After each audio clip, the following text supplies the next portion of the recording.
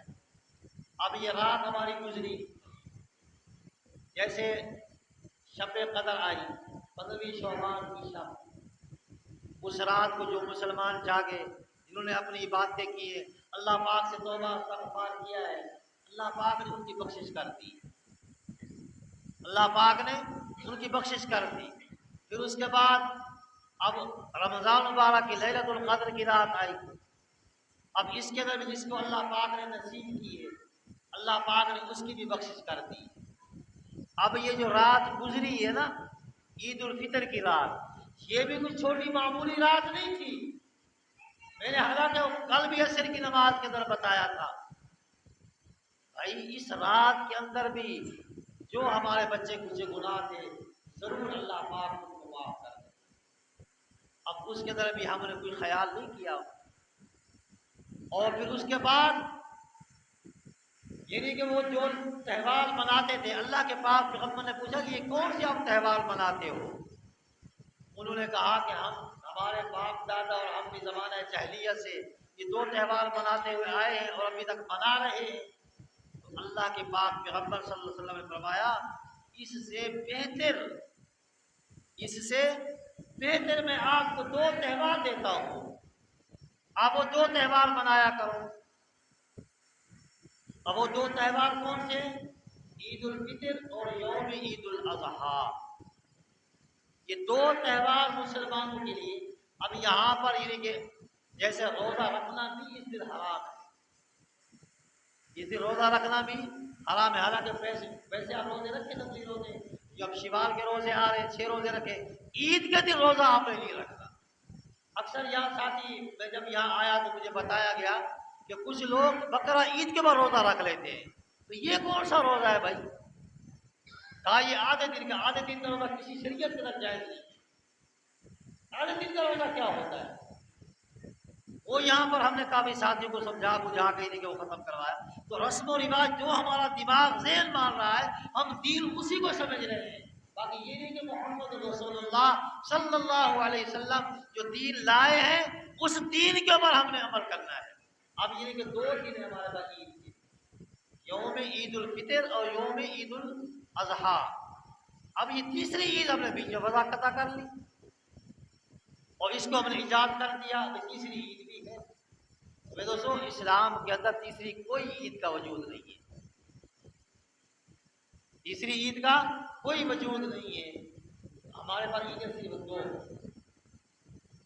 اب یعنی کہ اگر اس کو کوئی عید کرے گا تو میرے دوستوں وہ کیا ہے کہ وہ بدعت کے اندر آ جائے گا.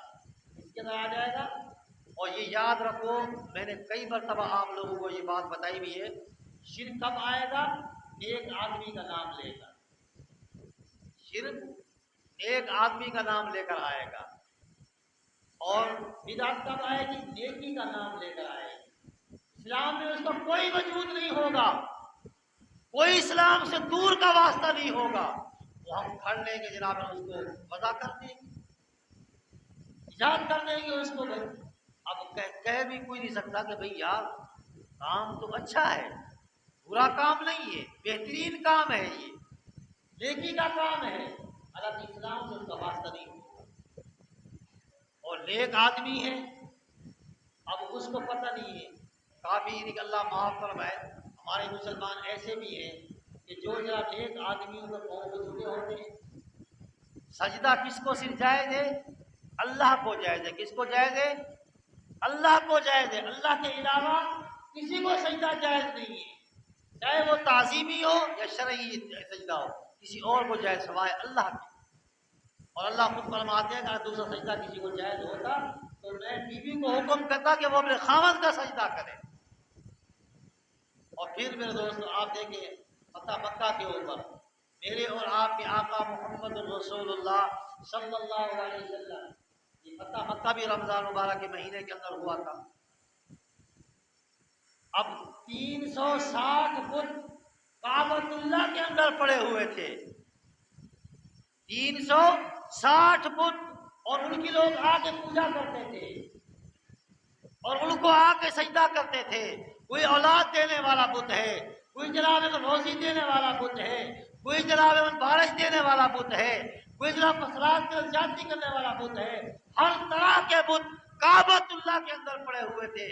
میرے اور آپ کے آقا محمد الرسول اللہ صلی اللہ علیہ وسلم جب تشریف لائے تو آ کر سب سے پہلے تو صلح حدیبیہ کا جو معاملہ تھا مشرکین کی طرف سے پورا اللہ کے پاک پیغمبر صلی اللہ علیہ وسلم نے حالانکہ کچھ نہیں کہا، اب ان کو خود ہی ڈر لگ گیا تھا. وہیں سے اللہ پاک نے فتح مکہ کروا دیا. جب آقا علیہ الصلوۃ والسلام مدینہ الرسول صلی اللہ علیہ وسلم کی طرف جا رہے تھے، اس وقت عثمان بن طلحہ کے ہاتھ کے اندر چابیاں تھی. اللہ کے پاک پیغمبر صلی اللہ علیہ وسلم نے فرمایا اے عثمان مجھے چابیاں دے دو تاکہ میں جاتے ہوئے 2 رکعت نماز یہاں ادا کر کے چلا جاؤں. اس وقت عثمان بن طلحہ نے کہا کہ مجھے یہ اجازت نہیں ہے کہ میں آپ کو یہ چابیاں دوں. جب آقا علیہ الصلوۃ والسلام تشریف لائے مکہ میں، دوبارہ فتح مکہ ہو گیا، وہی عثمان تھا. ہر بندہ تھر تھر کانپ رہا تھا کہ وہ سارے معاملات حضور صلی اللہ علیہ وسلم کے راستے پہ کانٹے بچھانا ان کے دماغ کے اندر تھا. حضور صلی اللہ علیہ وسلم کے اوپر اوجڑیاں پھینکنا ان کے ذہن کے اندر تھا. حضور صلی اللہ علیہ وسلم کے گلے کے اندر کپڑا ڈال کر گھسیٹنا ان کے ذہن کے اندر تھا. اب بندہ مکہ ہو چکا ہے، اب پتہ نہیں محمد الرسول اللہ صلی اللہ علیہ وسلم ہمارے ساتھ کیا سلوک کرتے. تو آقا علیہ الصلوۃ والسلام نے جب دیکھا فوراً بلایا عثمان ادھر آؤ. عثمان آیا کانپتا ہوا. وہ دماغ کے اندر بات ذہن کے اندر تو تھی کہ جب یہاں سے محمد الرسول اللہ صلی اللہ علیہ وسلم جا رہے تھے اس وقت میں نے چابیاں نہیں دی تھی. اب وہی عثمان تھا، کہا چابیاں میرے حوالے کرو. دونوں ہاتھوں کے اندر چابیاں لے کے کھڑا ہوا ہے. عثمان بن طلحہ دونوں ہاتھوں میں چابیاں لے کے کھڑا ہوا ہے. آقا یہ چابیاں ہیں. آقا علیہ الصلوۃ والسلام نے چابی کو اٹھایا، کعبۃ اللہ کا دروازہ کھولا. دروازہ کھول کر آقا علیہ الصلوۃ والسلام نے سب سے پہلے ان بتوں کا صفایا کر دیا. کیا کیا؟ ان بتوں کا صفایا کیا. 360 فٹ کعبۃ اللہ کے اندر پڑے ہوئے تھے. اللہ کے پاک پیغمبر صلی اللہ علیہ وسلم نے اپنی کمان کی لکڑ سے سارے بت گرا کر جو بے جان تھے، نہ کچھ نفع دے سکتے نہ نقصان دے سکتے ہیں، اللہ کے پاک پیغمبر صلی اللہ علیہ وسلم نے ان کو اتار دیا۔ جو ہاتھ نہیں پہنچتا تھا، حضرت علی رضی اللہ تعالیٰ عنہ کو بلایا، اے علی میرے دوست کے اوپر کھڑے ہو کے ان کو بھی نیچے اتار دو۔ اللہ کے پاک پیغمبر صلی اللہ علیہ وسلم نے ان بتوں کو پہلے اتارا، اس کے بعد پھر جناب من نماز پڑھی۔ میرے دوستو، اگر سجدہ جائز ہوتا، آج ہمارے مکانوں کے اندر کتنی تصویریں لگی ہوئی ہیں، بڑے بزرگوں کی تصویریں لگائی ہوئی ہیں، یہ برکت کے لیے۔ تصویر تو میرے دوستو ویسے بھی حرام ہے، اب ہم جناب ان کو بڑی تعظیم کے ساتھ، بڑے جناب حساب و کتاب کے ساتھ، اور وہی نماز بھی ہم پڑھ رہے ہیں، وہی نماز بھی ہم پڑھتے ہیں، تصویریں بھی گھر کے اندر لگی ہوئی ہیں۔ یہ جی میرے ابا کی تصویر ہے، ابا سے محبت ہے اگر، میں مانتا ہوں ہر بیٹے کو اپنے والد سے محبت ہوتی ہے، بشرطے تو اس کے لیے قرآن پڑھ، اس کے لیے درود پڑھ، اس کے لیے جناب من تو اور معاملات نیک اعمال کر، جس کی وجہ سے اللہ پاک اس کی روح کو اصالِ ثواب پہنچائے۔ یہ کون سی محبت ہے کہ آج تو نے اس کی تصویریں لگا کر جناب مکان کے اندر تو نمازیں بھی پڑھ رہا ہے، تصویریں بھی اندر لگی ہوئی ہیں۔ تو میرے بھائیوں، سب سے پہلے کیونکہ ہم نے آقا علیہ الصلوۃ والسلام نے جب جا کر سب سے پہلے ان بتوں کو صاف کیا، تو اب شرک کب آتا ہے؟ نیک آدمی کا نام لے کر، بات یہ تو شروع ہوئی تھی، نیک آدمی کا نام لے کر، بدعت کہاں سے شروع ہوتی ہے؟ نیکی کا نام لے کر، اب بدعت ہے۔ اب یہ تیسری عید جو ہمارے یہاں وضع قطع ہو گئی ہے، بھئی اب تیسری عید منا لی ہم نے، چاہے کوئی کچھ بھی کر لے، کوئی کچھ بھی کہتا رہے، عید اب ہر بندہ یہ کہتا ہے کہ یار اس میں کباط کون سی بات ہے، اس میں کباط والی کون سی بات ہے، بھئی ہم مناتے تو خوشی ہے۔ اب وہ جناب انہوں نے 2 رکعت نماز جو ہم عید الفطر کے اور عید الاضحیٰ کی پڑھتے ہیں، اور انہوں نے بھی وہ پڑھنا شروع کر دی۔ یہ بدعت ہے، اس کا دین کے ساتھ کوئی واسطہ نہیں، اس کا دین کے ساتھ کوئی واسطہ نہیں ہے۔ اللہ پاک اس سے بھی ہمیں محفوظ فرمائے۔ اور پھر آقا علیہ الصلوۃ والسلام کا جو معمول تھا کہ وہ عید نماز کے لیے جب تشریف لے آتے تھے تو وہ آتے ایک راستے سے تھے، جاتے دوسرے راستے سے تھے، یہ ایک سنت عمل ہے۔ اور عید الفطر کے اندر آقا علی نبینا علیہ الصلوۃ والسلام گھر سے جب نکلتے تھے تو کوئی میٹھی چیز چاہے کھجور ہو، کوئی چیز ہو، وہ کھا لیا کرتے تھے، پھر عیدگاہ کی طرف آتے تھے۔ عید الفطر کے اوپر، عید الاضحیٰ کی بات نہیں کر رہا ہوں۔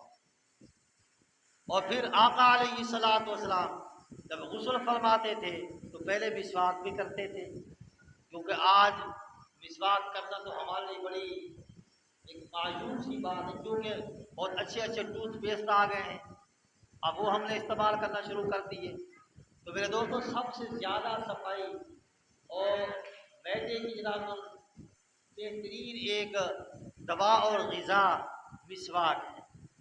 آپ مسواک ہر نماز میں کریں گے تو انشاءاللہ کبھی آپ کو معدے کی تکلیف نہیں ہوگی، یہ ڈاکٹر نے بھی اس کے بارے سرچ کیا ہے۔ اور پھر اس کے بعد اب جو مسواک کر کے آپ نماز پڑھیں گے اور یہ شیطان کو بھگاتی ہے، 70 درجے نماز بھی اس کے ساتھ اثر ہو جاتی ہے مسواک کرنے سے۔ آج ہم نے اس کو چھوڑ دیا، حالانکہ آپ کو پتہ ہے جنگ کے اندر بھی ایک ایسا موقع آیا تھا جب محمد الرسول اللہ صلی اللہ علیہ وسلم کے صحابہ گئے، جنگ فتح نہیں ہو رہی، سنت کی برکت بتا رہا ہوں آپ کو، اب جنگ فتح نہیں ہو رہی، صحابہ نے سوچا یہ جنگ فتح نہیں ہو رہی، اس کی وجہ کیا ہے کہ ہم نے کون سی حضور صلی اللہ علیہ وسلم کی سنت چھوڑی ہے؟ تو کسی صحابی نے کہا ہاں ہم نے حضور کی ایک سنت کو چھوڑا ہے۔ وہ کون سی سنت ہے؟ وہ سنت ہے مسواک۔ سب جناب اللہ کے درختوں کو مسواک بنائے، مسواک بنا کے جناب مسواک کرنا شروع کر دیا۔ کافروں نے دیکھا، مشرکوں نے دیکھا کہ کہ بھائی یار یہ تو مسلمان ابھی تو تلواروں سے اور نیزوں سے لڑ رہے تھے، اب لگتا ہے یہ دانتوں کو تیز کر رہے ہیں، اب یہ دانتوں سے بھی لڑیں گے، اب انہیں ہتھیار ڈال دی۔ یہ تو یہ سنت کی برکت ہے۔ اور دوسری میرے دوستوں، کبھی آپ کے شیطان قریب نہیں آئے گا آپ اگر مسواک، اور دوسرا کہ کبھی آپ کے منہ سے بدبو نہیں آئے گی، مسواک کرنے سے کبھی بدبو نہیں آئے گی آپ کے منہ سے۔ میرے دوستوں میں یہ مسواک کی برکتیں ہیں۔ تو محمد الرسول اللہ صلی اللہ علیہ وسلم جب صبح اٹھتے غسل فرماتے تو اس وقت پہلے مسواک بھی فرماتے تھے، پھر ذرا نئے کپڑے پہن کر باہر نکلتے تھے، جو گھر کے اندر تیل موجود ہوتا تھا، خوشبو موجود ہوتی تھی، وہ آقا علیہ السلام کا ڈالی۔ ویسے تو حالانکہ محمد الرسول اللہ صلی اللہ علیہ وسلم کے آپ کو پتہ ہے پسینے کی خوشبو تھی۔ ایک امت کو سمجھانے کے لیے اگر غریب آدمی کے پاس یہ ایک اور مسئلہ بھی آپ سن لیں، میرے پیر و مرشد میرے استاد محترم مفتی حبیب الرحمان قاسمی صاحب فرما رہے تھے کہ بھائی اگر آپ کے پاس گھر میں خوشبو نہیں ہے، آپ غسل کریں، غسل کرنے کے بعد آپ 5 مرتبہ اور یا 7 مرتبہ بسم اللہ الرحمن الرحیم پڑھیں، ہاتھوں کے اوپر پھونک ماریں، اپنے بدن کے اوپر پھیر دیں، اللہ پاک آپ کے بدن کے اوپر خوشبو پیدا کر دے گا۔ یہ بھی ایک بہترین عمل ہے، تو اس کو بھی کبھی آپ آزما کے دیکھیں، کیونکہ تصور کا سبق ہم جب پڑھتے ہیں تو انہیں تصور کے اندر یہ ہمیں بات بتائیے کہ بھائی اگر آپ کو قبض ہو جاتی ہے، قبض سے مراد یہ نہیں ہے کہ لیٹرین کا نہ آنا، قبض ایک ایسی بھی ہوتی ہے تصور کے اندر کہ جو انسان کا اعمال پہ دل نہیں لگتا، لیکن نماز پڑھنے جاتا ہے دل نہیں لگتا اس کا، اس کو تصور میں قبض کہتے ہیں۔ تو اس کے لیے پیر و مرشد حضرت مفتی حبیب الرحمان قاسمی نے بتایا کہ بھائی اس کا یہی حل ہے کہ آپ غسل کریں، غسل کرنے کے بعد آپ 7 مرتبہ، اگر آپ کے گھر میں خوشبو ہے تو لگا لیں، اچھی بات ہے، نہیں ہے اگر خوشبو تو آپ 7 مرتبہ بسم اللہ الرحمن الرحیم پڑھیں اور آپ اپنے بدن کے اوپر پھیر دیں، انشاءاللہ آپ کے بدن سے خوشبو آنا شروع ہو جائے گی۔ اور اس کے بعد آ کر صلاۃ الحاجات پڑھیں، اللہ پاک سے دعا مانگیں یا واسطوں کا وظیفہ کریں، انشاءاللہ آپ کا دل یعنی کہ عملیات میں بھی لگ جائے گا، آپ کا دل کام کرنے کو بھی دل کرے گا۔ تو میرے دوستوں اس لیے آقا علیہ الصلوۃ والسلام بھی جب گھر سے نکلتے تھے، گھر کے اندر کوئی تیل بھی موجود ہوتا تو یہ امت کو سمجھانے کی خاطر انہوں نے فرمایا کہ آپ جب مسجد عیدگاہ کی طرف آئیں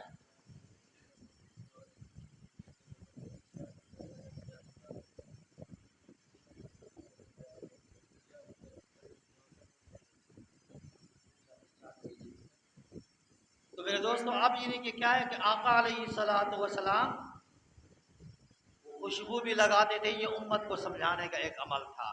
تو میرے دوستوں کھلے میدان کے اندر آقا علی نبینا علیہ الصلوۃ والسلام تشریف لے جاتے اور وہاں جا کر آقا علیہ الصلوۃ والسلام عید نماز پڑھاتے، اور پھر اس کے بعد پہلے 2 رکعت نماز عید الفطر یا عید الاضحیٰ پڑھاتے، اور اس کا طریقہ یہ تھا جو میں آپ کو بتانے والا ہوں ابھی۔ اس کا طریقہ یہ ہے کہ ہم نیت کریں گے 2 رکعت نماز عید الفطر 7 زائد 6 تکبیروں کی، 7 زائد 6 تکبیروں کی۔ اب وہ تکبیریں کب ہم نے پڑھنی ہے؟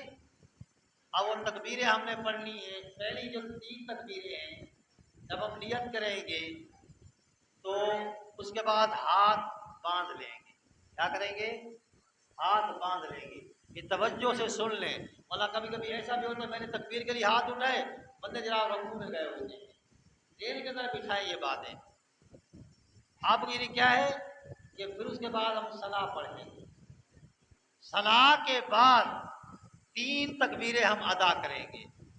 تکبیریں ادا کرتے ہوئے ہم نے ہاتھوں کو چھوڑ دینا ہے، جب تیسری تکبیر کہیں گے تو پھر ہاتھوں کو باندھ لیں گے، پھر سورت فاتحہ ہوگی، سورت ہوگی، اس کے بعد رکوع ہوگا اور سجدہ ہوگا، 1 رکعت مکمل ہو جائے گی، پھر ہم دوسری رکعت کے لیے کھڑے ہو جائیں گے۔ اب دوسری رکعت کے جب ہم کھڑے ہوں گے، اب یہاں پر پہلے سورت فاتحہ ہوگی، بعد میں سورت ہوگی، رکوع سے جانے سے پہلے 3 تکبیریں ادا کی جائے گی، چوتھی تکبیر پہ ہم نے رکوع پہ جانا ہے۔ اور اس کے بعد پھر انشاءاللہ خطبہ ہوگا، نماز مکمل کرنے کے بعد خطبے کے بعد انشاءاللہ دعا ہو جائے گی، پھر ہم اپنے اپنے گھر کو چلے جائیں گے۔ یہ نماز کا مکمل طریقہ ہے۔ اللہ پاک، کوئی ساتھی کافی پیچھے کھڑے ہوئے ہیں، جو ساتھی کھڑے ہوئے ہیں تو میری گزارش ہے ان سے کہ جو جا نماز ساتھ لائے ہیں، سائڈوں کے اوپر ہم نے جگہ بنائی ہے تو اس سائڈ پہ آ جائیں، اور کوئی دروازے کے اوپر بھی اگر ساتھی نظر آ رہے ہیں تو وہاں جگہ بن سکتے دروازے کے اوپر، تو وہاں بھی آپ کھڑے ہو سکتے ہیں، کیونکہ کافی جگہ تنگ ہو رہی ہے۔ اللہ پاک سے دعا بھی کریں، تمام ساتھیوں سے یہ درخواست بھی ہے کہ اب ہم کم از کم عید الاضحیٰ تک، یعنی کہ کم از دوسری شت کا 2-2.5 مہینے ہیں ہمارے پاس، اس کا بندوبست کر لیں تو بہت اچھا ہو جائے گا۔ پھر دوستوں، اب مسجد کیونکہ علاقہ کافی بڑھ چکا ہے، اللہ پاک سے دعا بھی کرنی ہے، اور انشاءاللہ تعالی ہو سکتا ہے کہ عید کے بعد بھائی یونس صاحب جب واپس آ رہے چلے سے، اللہ پاک ان کے چلے کو قبول اور منظور فرمائے، تو انشاءاللہ یعنی کہ ہم نے اس کو کام شروع کروا دینا ہے۔ اللہ پاک کی ذات انشاءاللہ تعالی اس کو پائے تکمیل تک بھی پہنچوا دے گی۔ تو میرے دوستوں، اب یعنی کہ آپ جو اندر جگہ بن رہی ہے، ساتھی صفوں کے اندر بیٹھیے تاکہ میں جو ہے صفیں سیدھی کروانا شروع کروں، ٹائم پورا ہو گیا ہے۔ آگے آ جائے ساتھی، بند کر دو اس کو۔